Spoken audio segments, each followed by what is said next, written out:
ये है आपका अपना चैनल एजुकेशन ब्रेकिंग न्यूज।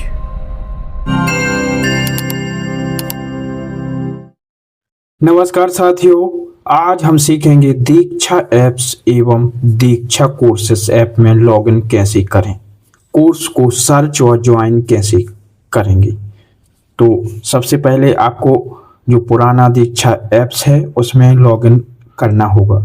अगर आपके पास दीक्षा ऐप से पहले से डाउनलोड नहीं है तो सबसे पहले बात करते हैं पुराने दीक्षा ऐप्स की कि कहाँ से डाउनलोड करेंगे। तो इसको प्ले स्टोर खोल लीजिए और इसके सर्च बार में आपको दीक्षा ऐप्स लिखना है। लिख के आप सर्च कर दीजिए। सर्च करने के बाद आपको दीक्षा इस प्रकार से यहाँ पर यह ऐप से मिल जाएगा और यहाँ से आपको डाउनलोड कर लेना है। डाउनलोड करने के बाद ओपन बटन आ जाएगा। ओपन बटन पर आप सिंपली क्लिक करेंगे तो इस प्रकार से दीक्षा ऐप्स का फर्स्ट पेज ओपन हो जाएगा। आपको यहाँ पर भाषा का चयन करना होगा। तो यहाँ पर आप कोई भी भाषा अपनी सिलेक्ट कर लीजिए। इसके बाद जारी रखें, इस पर आपको क्लिक कर देना है। जैसे ही यहाँ पर आप क्लिक करेंगे तो यहाँ पर आपको दो ऑप्शन मिलेंगे, नया उपयोगकर्ता, मौजूदा उपयोगकर्ता। तो यहाँ पर आपको मौजूदा उपयोगकर्ता पर सिलेक्ट कर देना है। अगर आपने पहली बार दीक्षा ऐप्स पर जा रहे हैं तो नया उपयोगकर्ता सिलेक्ट कर सकते हैं। तो मौजूदा उपयोगकर्ता पर आप जैसे ही क्लिक करेंगे तो इस प्रकार से अगला पेज दीक्षा ऐप्स का ओपन हो जाएगा। तो इस प्रकार से लॉगिन पेज, आप दीक्षा ऐप्स का लॉगिन पेज ओपन हो चुका है। अब आपको यहाँ पर समझना होगा कि कई सारे ऑप्शन आपको लॉगिन होने के लिए यहाँ पर अवेलेबल हैं।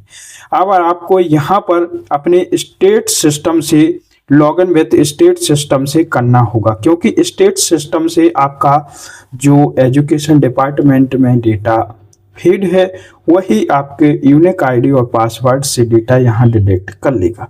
तो आपको लॉगिन विद स्टेट सिस्टम से क्लिक कर देना है। यहाँ पर जैसे ही क्लिक करेंगे तो इस प्रकार से यहाँ पर आपका स्टेट चुनने के लिए आ जाएगा।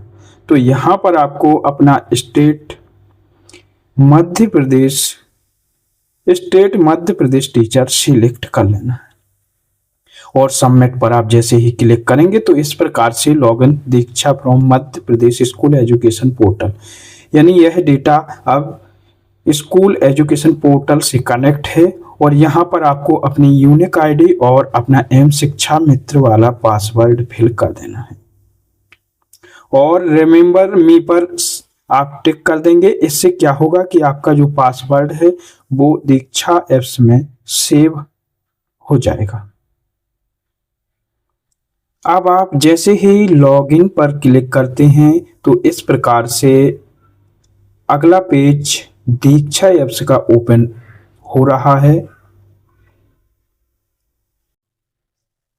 तो इस प्रकार से आपका नाम यहाँ पर आ जाएगा, जैसे कि हम देख पा रहे हैं कि स्वागत है, इस प्रकार से आपका नाम। और अब आपको क्या देखना है कि लॉगिन के बाद प्रोफाइल अपडेट करना है।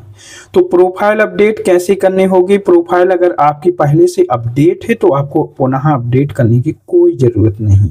तो यहाँ पर आप सबसे ऊपर देख रहे हैं कि एक अपने जो आपके नाम का आइकॉन ऊपर दिखाई दे रहा होगा नोटिफिकेशन की बगल में, जैसे कि एम बना हुआ है। यहाँ पर सिंपली आप जैसे ही क्लिक करेंगे तो आपका नाम और दीक्षा प्रोफाइल पूर्णतः 100% है। इस प्रकार से आप यहाँ पर देख पाएंगे कि अगर आपकी प्रोफाइल 100% नहीं है तो कहाँ से अपडेट होगी। तो इसके लिए आपको कुछ नहीं करना है, यहाँ पर नीचे आ जाना। नीचे आपको व्यक्तिगत जानकारी, शैक्षणिक जानकारी, इस प्रकार से दो ऑप्शन दिए गए हैं। तो यहाँ से आप अपनी प्रोफाइल की जानकारी अपडेट कर लेंगे। अपडेट करने के बाद आपकी प्रोफाइल पूर्णतः 100% आ जाएगी। अगर आपकी 100% है तो आपको यहाँ पर कुछ करने की ज़रूरत नहीं है। यहाँ पर बैक हो जाएंगे। बैक होने के बाद अब बात आती है कि नए दीक्षा कोर्सेस ऐप में लॉगिन कैसे करें। तो इसके लिए आपको दो ऑप्शन मिलते हैं। दो ऑप्शन के माध्यम से आप नए जो दीक्षा कोर्स ऐप है जहां पर जो कोर्स हैं अवेलेबल हैं वहां से कोर्स को आपको पूर्ण करना है। तो उसके लिए आपको यहाँ पर नीचे आप देख पा रहे हैं कोर्सेस लिखा है और तीर का ऑप्शन भी दिया गया है। यहाँ से भी जा सकते हैं। इसको आप डाउनलोड करना होगा। कोर्सेस दीक्षा कोर्सेस ऐप को डाउनलोड करना होगा। आप सीधे भी जा सकते हैं। यहाँ पर जैसे ही क्लिक करेंगे तो इस प्रकार से आपको दीक्षा ऐप्स मैंने पहले से डाउनलोड करके रखा है। अगर डाउनलोड आपने नहीं किया है तो यहाँ पर इस प्रकार से डाउनलोड करने के लिए ऑप्शन आ जाएगा।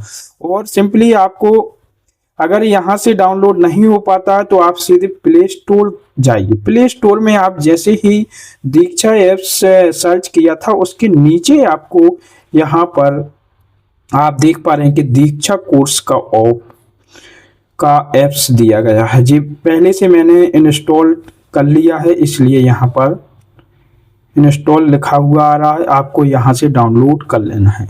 जैसे ही आप डाउनलोड कर लेंगे तो यहाँ पर आप जैसे ही हमने बताया था कि पुराने दीक्षा ऐप्स पर जो आइकॉन दिया गया था कोर्सेस का वहाँ पर आपने क्लिक करना है। क्लिक करने के बाद यहाँ पर कोई कंडीशन आ रही है तो कंडीशन आपको यहाँ पर अलाउ कर देना है और इस प्रकार से आपको टर्न ऑन कर देना है। अब आप दीक्षा कोर्सेस ऐप पर आ चुके हैं। अब आपको यह कोर्स कहाँ मिलेगा, एक इसके लिए भी दो ऑप्शन दिए गए हैं। या तो आपको जो व्हाट्सएप में CSE BSc के ग्रुप हैं वहां से आपको लिंक दी जाएगी। वहां से आप यहाँ पर देख पा रहे हैं कि जो आपके ग्रुप हैं व्हाट्सएप वहां से आपको इसकी लिंक मिल जाएगी कोर्स की। और दूसरी बात, अगर आपको लिंक के माध्यम से कोर्स ओपन नहीं हो रहा है तो यहाँ पर नीचे आप देखेंगे तो नीचे आपको यहाँ पर एक्सप्लोर कोर्सेस ऑप्शन दिया गया। इस पर आप जैसे ही क्लिक करेंगे तो यहाँ पर सिंपली क्लिक कर देना है। और सबसे ऊपर आपको सर्च का ऑप्शन दिया गया है। यहाँ पर सर्च पर आप जैसे ही यहाँ पर आपको क्या लिख देना है, PLC करके भी सर्च कर सकते हैं। PLC यहां पर सर्च कर दीजिए। सर्च करने के बाद आप देख पा रहे हैं कि यानी प्रोफेशनल लर्निंग कम्युनिटी के यह कोर्स हैं। और इस प्रकार से आप जैसे ही सर्च कर लेंगे शैक्षिक संवाद साथ सहयोग और सीख, इस पर आपको क्लिक कर देना है। क्लिक करने के बाद आप इस प्रकार से कोर्स को स्टार्ट कर सकते हैं। इसमें 9 मॉड्यूल दिए गए हैं। 9वें मॉड्यूल में आपको प्रमाण पत्र मिलेगा। 8 मॉड्यूल तक आपको इसको एक एक करके पूर्ण करने होंगे। पूर्ण करने के बाद ही आपको प्रमाण पत्र यहाँ से 9वें मॉड्यूल से डाउनलोड कर सकते हैं। और इसमें एक बात और बता दूं कि 7वें मॉड्यूल में आपको इस प्रकार से संवाद की डायरी अपलोड करने के लिए PDF में कहेगा। तो जो आपका संवाद होगा उस संवाद को आपको अपने नोट कर लेना है। मैं एक आइडिया आपको बता देता हूं कि किस प्रकार से आप तैयार करेंगे। संवाद की डायरी आपके जन शिक्षा केंद्र लेवल पर जो आपका शैक्षणिक संवाद आयोजित होता है उसकी डायरी आपको बना लेनी है। उसके बाद आपको इस लिखने के बाद इसको PDF में कन्वर्ट कर लें।